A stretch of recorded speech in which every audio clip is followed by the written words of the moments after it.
Everyone, आज का जो हमारा टॉपिक है वो है difference between combinational circuit and sequential circuit. ठीक है, अब कम्बिनेशनल सर्किट में हमारे पास क्या होता है कि जो हमारे पास आउटपुट आ रही होती है ना, वो सिर्फ और सिर्फ प्रेजेंट इनपुट पे बेस कर रही होती है। ठीक है, जैसे यहाँ पे लिखा भी है कि output is only depend on present inputs, मतलब मेरे पास मैं उसको जो यहाँ पर इनपुट दे रही हूँ वो उसी के अकॉर्डिंग मुझे आउटपुट दे देगा। ठीक है, इसमें और कोई चीज़ ऐड नहीं होगी। इस चीज़ की समझ आएगी, जो भी मैं उसको इनपुट दे रही होंगी वो उसी के अकॉर्डिंग मुझे आउटपुट दे देगा। ठीक है, लेकिन सीक्वेंशियल सर्किट में हमारे पास क्या होता है, एक तो मैं उस टाइम पे जो उसको इनपुट्स दे रही हूँ वो इंक्लूड होती हैं। ठीक है, दूसरा जो मेरी प्रीवियस आउटपुट आई होती है, मतलब प्रीवियस मैंने कोई भी उससे काम लिया होता है या कोई कैलकुलेशन वगैरह परफॉर्म करवाई होती है, वो जो हमारे पास उसकी आउटपुट आई होती है ना, वो हमारे पास यहाँ पर मेमोरी में सेव हो जाती है।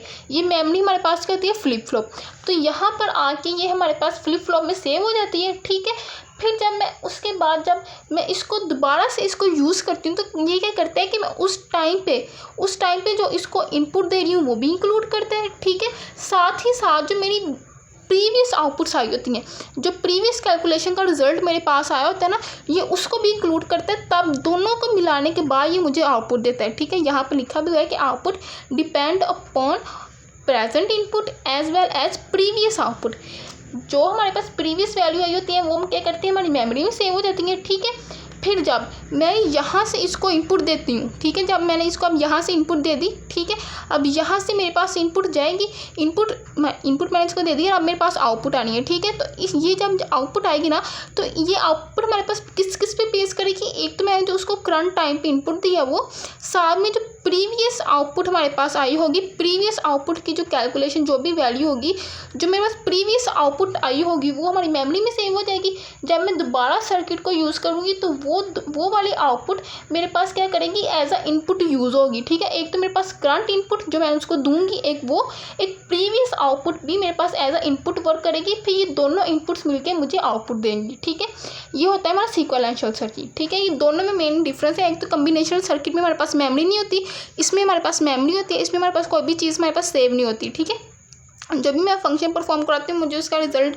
डिस्प्ले करता है, शो कर देता है, उसके बाद वो चीज़ खत्म हो जाती है। लेकिन सीक्वेंशियल सर्किट में क्या होता है कि एक तो मुझे वो चीज़ शो करता है, वो वर्क करता है, साथ में दूसरा जो भी उसकी आउटपुट आती है वो हमारे पास मेमोरी में सेव हो जाती है। इसमें हमारे पास मेमोरी होती है, इसमें हमारे पास मेमोरी नहीं होती। ठीक है, और इसका जो यूज़ है ये हमारे पास यूज़ होता है बुलियन अलजेब्रा वगैरह में यूज़ होता है। ठीक है, जो कम्बिनेशनल सर्किट होता है, जो सीक्वेंशियल सर्किट होता है वो हमारे पास यूज़ होता है रजिस्टर में, रैम में, काउंटर वगैरह में हमारे पास क्या होता है, सीक्वेंशियल सर्किट यूज़ होता है। ठीक है, अब फॉर एग्जांपल जिस तरह रजिस्टर होते हैं तो वो उसमें भी हमारे पास मेमोरी सेव होती है। ठीक है, अब वो मेमोरी किस तरह सेव होती है, क्योंकि उसके अंदर हमारे पास सीक्वेंशियल सर्किट लगे होते हैं।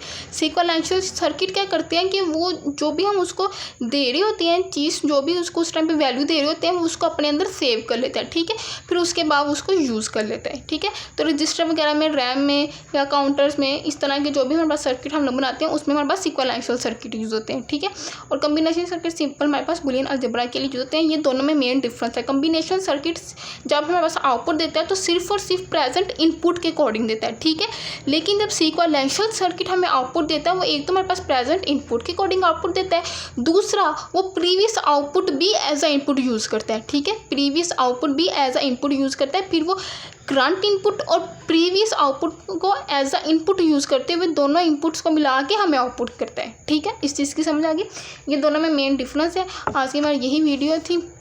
अगर आप लोगों को कोई क्वेश्चन हो तो आप लोग ज़रूर पूछिएगा। ओके, अल्लाह हाफिज़।